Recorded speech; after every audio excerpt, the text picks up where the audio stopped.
Revision to government's capital procedures and regulations might not sound like the most riveting of subjects, and yet tens of millions of taxpayers' pounds are spent each year on government's capital programme. On agenda this evening, Treasury member Andrew Smith, MHK, and Jason Lord, Treasury's Capital Projects Controller, explain the changes. So why does Andrew Smith think these changes are important? Well, I think it's important because obviously as a new member and especially as a chairman of this board within Treasury, I could see one or two of the issues that had arisen in previous capital projects, and I thought it was pertinent for me to just undertake a review.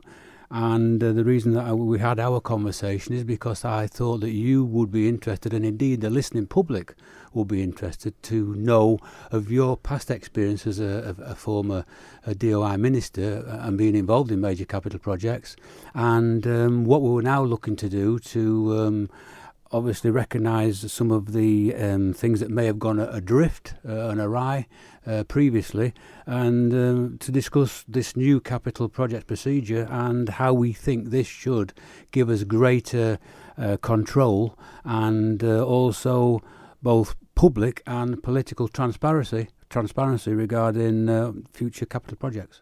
And Jason, I mean, you know probably as well as anybody that managing capital projects is quite a difficult thing to do, and I was listening to a programme on a BBC station not that long ago which was suggesting that something in the region of 90% of the world's capital projects run over budget, maybe not massively over budget, but most of them do. How is it so difficult to get things like this right?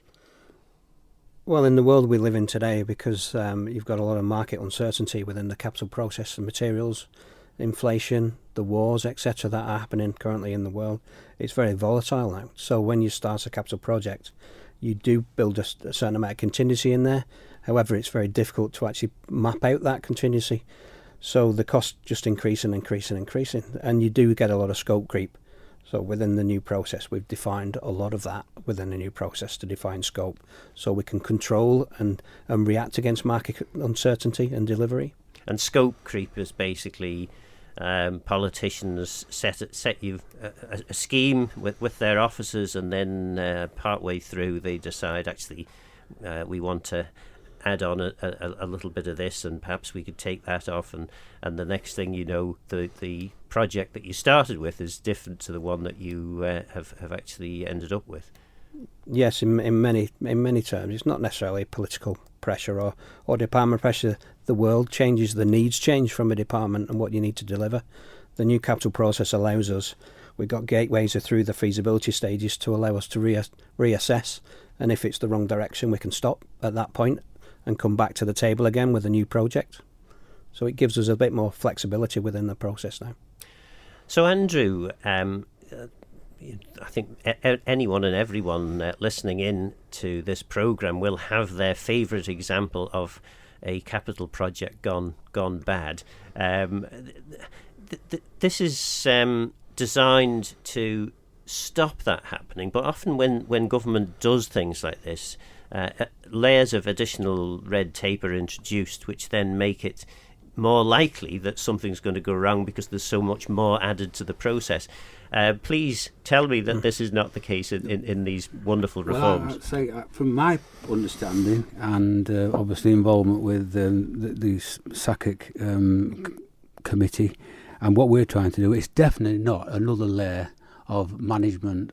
Yes, it's a layer of oversight, and it's there to ensure that the projects are properly costed and reviewed on a regular basis, so that there's every opportunity for both Treasury and the department to see if something is going awry immediately, rather than waiting way down the line and then everybody's got a shock and the public end up paying for that shock. So that's what so I can assure the public that we're onto this. We have regular meetings, and it's our duty and responsibility that whatever we recommend to Treasury, because obviously it's our recommendation that then goes to the Treasury board from this strategic board, it has been properly discussed, properly rationalised, has the idea of the funding, and then we can then recommend. So that it's not an additional layer. It's just a part of the process which will definitely streamline it and not inhibit. So in essence, this is a revision of an existing bit of bureaucracy rather than the introduction of a new bit. Yeah, it's just a revision of what, as I say, as Jason mentioned, and we all know nobody can accept, and it's not an excuse. Nobody can accept that things don't change at a rapid pace nowadays, and nobody can deny that the Isle of Man is vulnerable and open to international changes, be whatever it may be, from far across the world to just a close neighbour.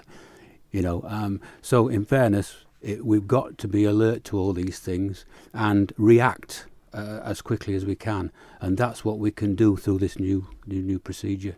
And why this all matters, of course, is it 70-80 million pounds a year is spent or is allowed for in the government's capital programme. It's not always all spent, though, is it? Not always all spent, and I think that was another issue that we'd noticed, because as you may remember in your day, every department bids for various things, and the capital projects, if you wish, portfolio builds to magnitudes that you can't even get your head round. And then as a consequence of that, some projects then either run into the sand, whatever it be, nothing happens. And so therefore, there'll be people say, well, hang on a minute, you were talking about this project, did you deliver it? Well, no, it's changed. So what I say, there was no clarity. So it was and lacking direction, and obviously lacking the funding to actually support some of these projects, which were really just pipe dreams. So again, what we've tried to do is to rationalise it so that the public understand exactly what we're trying to achieve, and the politicians are also fully aware of it. And in this process, the politicians have to vote. Tynwald has to vote on certain parts of it. So therefore, there is this involvement. So it's not a case of deciding on a scheme, a department, and then they just move on at their own pace and at their own will.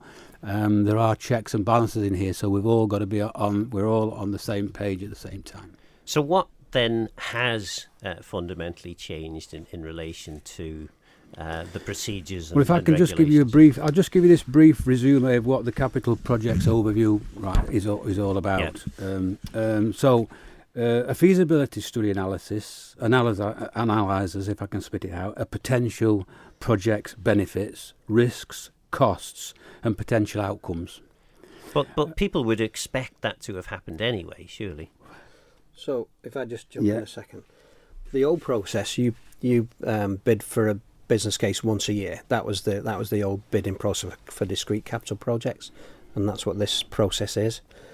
What this new process allows you to do, it allows you to come in 4 times a year for capital projects, again, to help with maintaining and reacting against market pressures. It allows you to scope out in the feasibility stage, so say it costs $250,000 to do a feasibility. That allows you to flesh out from conceptual design all the way through to fixed design and bills and materials and finite costs. So before we even put a business case in, so we've got everything that we need to suggest whether a project's deliverable or affordable. Then what happens then is that it comes in, as Andrew said, into a gateway. The gateway is to review whether or not we still believe that's the way the department would like to go, and the Treasury and the government. If that gets the okay, we produce a business case, which is what you would do once a year in the old process. That gets voted on through Tynwald and Council, etc. That gets voted on now. We can do it 4 times a year. The gateway's open to make sure that we can react, and then we can deliver projects on time and within a cost, within market fluctuations. So we believe that that's more deliverable now than it probably was before, to give us a certainty on what we need to do. So that in itself is quite a radical step then, because in the past, I mean, trying to get business cases made public was quite a difficult thing to do. So effectively what you're suggesting, maybe I've misheard, but is that business cases will be produced and then they'll go to Tynwald, and Tynwald will make decisions on those business cases. The business cases will be produced once a feasibility has taken place with known outcomes. So everything's, like I said, it's a bit more deliverable, there's less risk to the taxpayer and delivering the project. And I think it's fair to say also that we've tried through Treasury officers, Jason and others, to accommodate departments, because sometimes, in fairness, they know what they want, but they're not always sure how the processes to undertake it. So we support them. So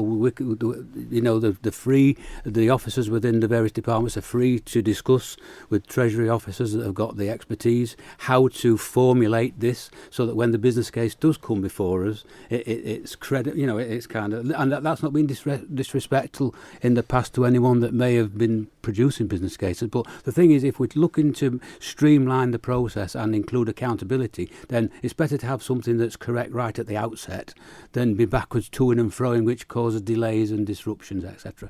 And again, I imagine the public listening in on this will be saying, well, surely to goodness, proper business cases and proper procedures must have been in place in the past. So I know there were, but I suppose what I'm trying to tease out is what's changed from what was there to what's going to be the new procedure. Well, as I say, I think from my perspective, I recognise that there were the challenges you just raised, and I said, well, we're not looking to apportion blame or point the finger, but we're just saying, well, there were issues in the system. So what we said, well, let's produce and let's review and let's look at a system that will better fit the needs of, it's only a small island out all the departments and say Treasury's position of protecting the public purse. So what is the best and most rational way of doing that? So we say, well, we'll put a new, not another layer, not more red tape, but a new updated version of what you had previously, with these gateways in which it also includes both council ministers and Tynwald Moor. And in relation then to this, obviously the business case will be measured on certain criteria. Obviously, cost effectiveness of delivering the programme will be part of that. There will be what whether this project will potentially reduce overall running costs for government, or whether it will increase running costs. And if it does increase, then presumably you'll be having things like this is the measure that it helps deliver, that is an essential priority or whatever. But there are a number of other issues. I mean, particularly we're living in an age where environmental issues are really to the fore. So how are all of these things assessed in terms of this new structure? The assessment it's assessed in the old system. It was assessed also. So we have a post-project evaluation afterwards. We look at all the measures we're marking ourselves on, all the KPIs that we've put in place to see and control what we're doing. I think it's the only way to do it, post-process, and then the lessons learned log of how we improve. I think. But I suppose I'm talking about the business case that's going to be voted on in Tynwald. How is that constructed? What are all the features that need to go into that? Well, I think it's from our perspective anyway. We would look at it, and we've got to identify the need. I think that's crucial to identify the need, and as a consequence of that, it's not Treasury that's identifying the need, and it's not the Capital Projects Board, and it's not SACIC that's identifying the need. The department identifies the need, so they understand they have a need. And obviously, every department doesn't have a capital projects unit, so they've got to recognise that whatever their need is, they have to feed that in to the unit, so that we then understand what we need to deliver for them to deliver there.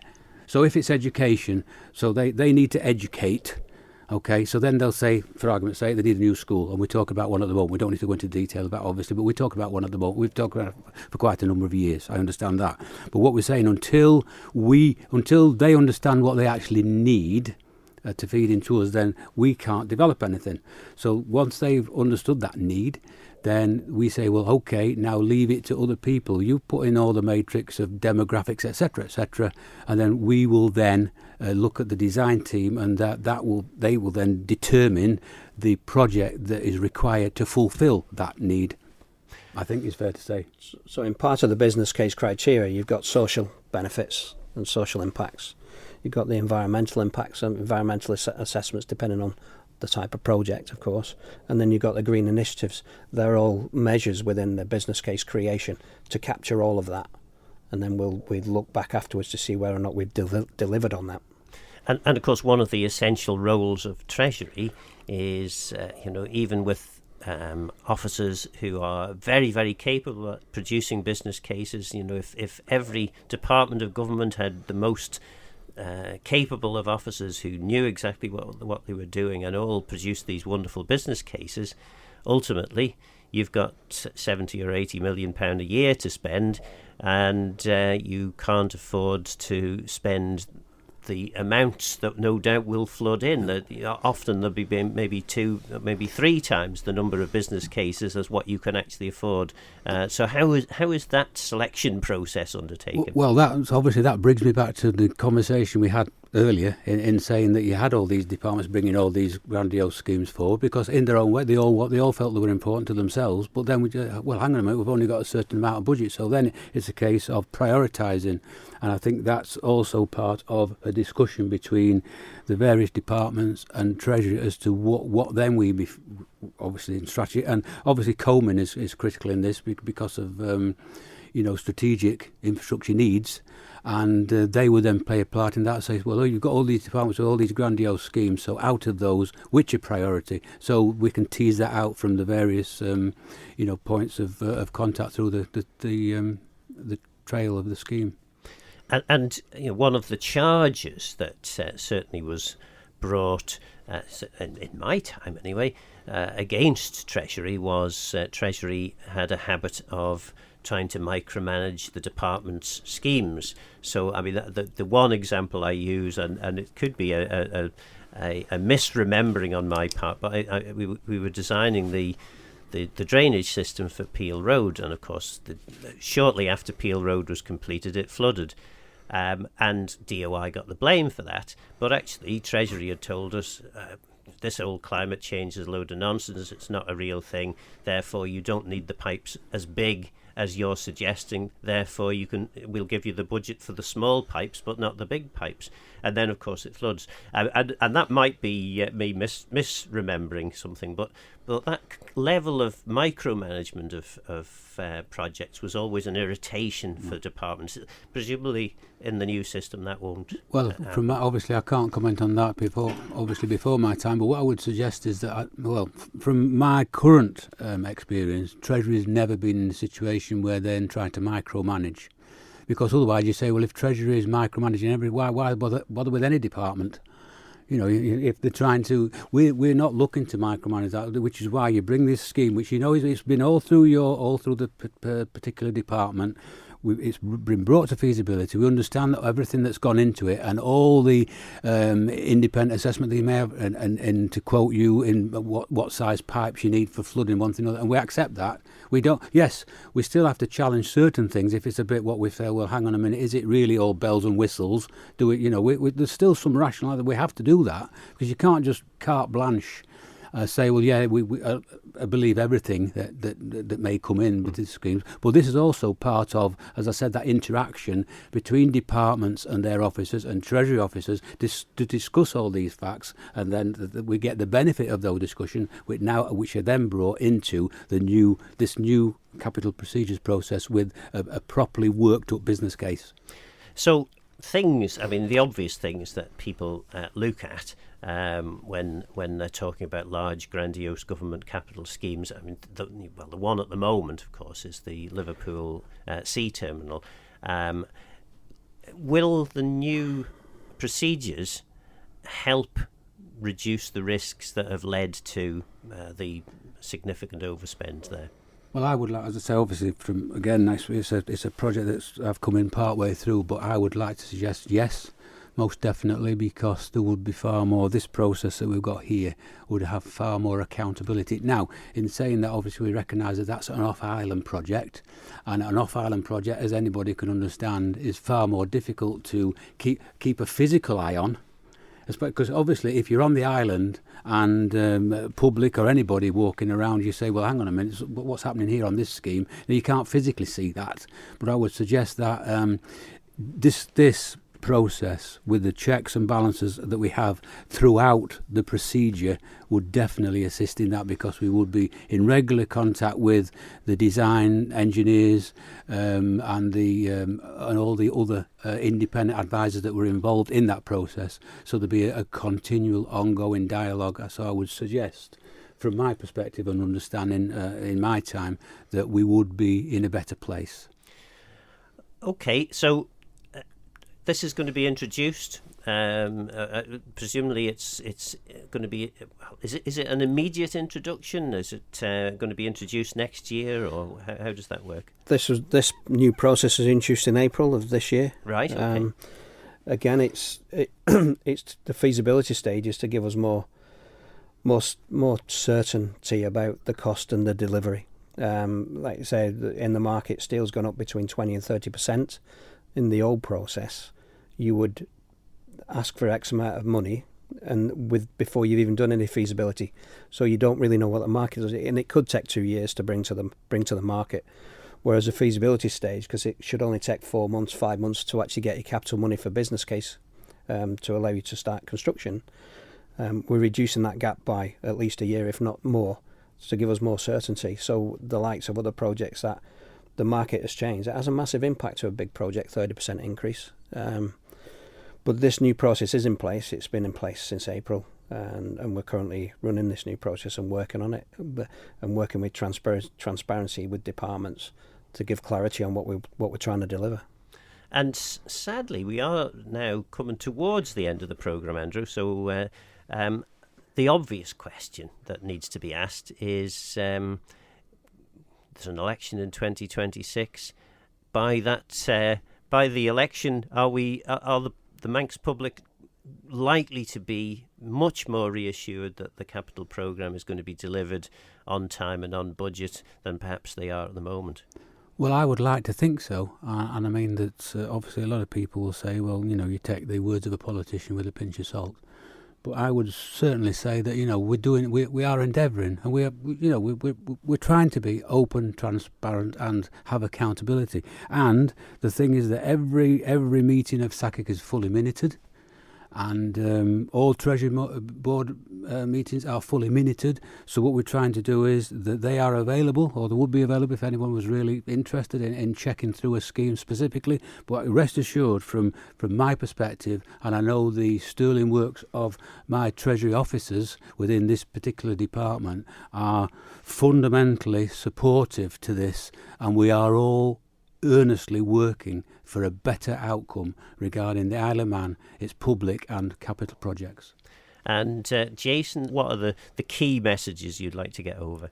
Well, the key message is we brought a scheme to the market that should give us more certainty on the cost and delivery, so that whatever we do bring is actually achievable. In the past, we've probably only achieved 50% of the capital projects. There's a lot of money tied up, as you said before, within that process. So that allows that money to be put in the areas that we need it to.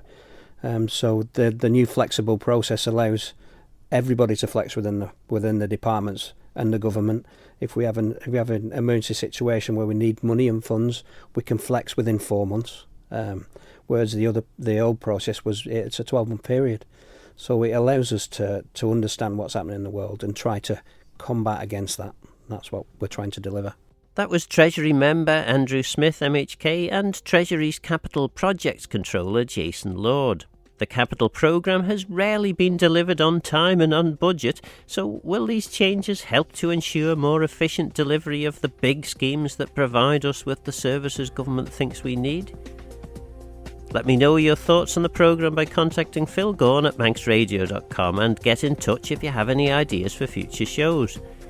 Don't forget this programme is available as a podcast on Manx Radio's website. For now though, I'm Phil Gorn. Goramayo. Thanks for listening.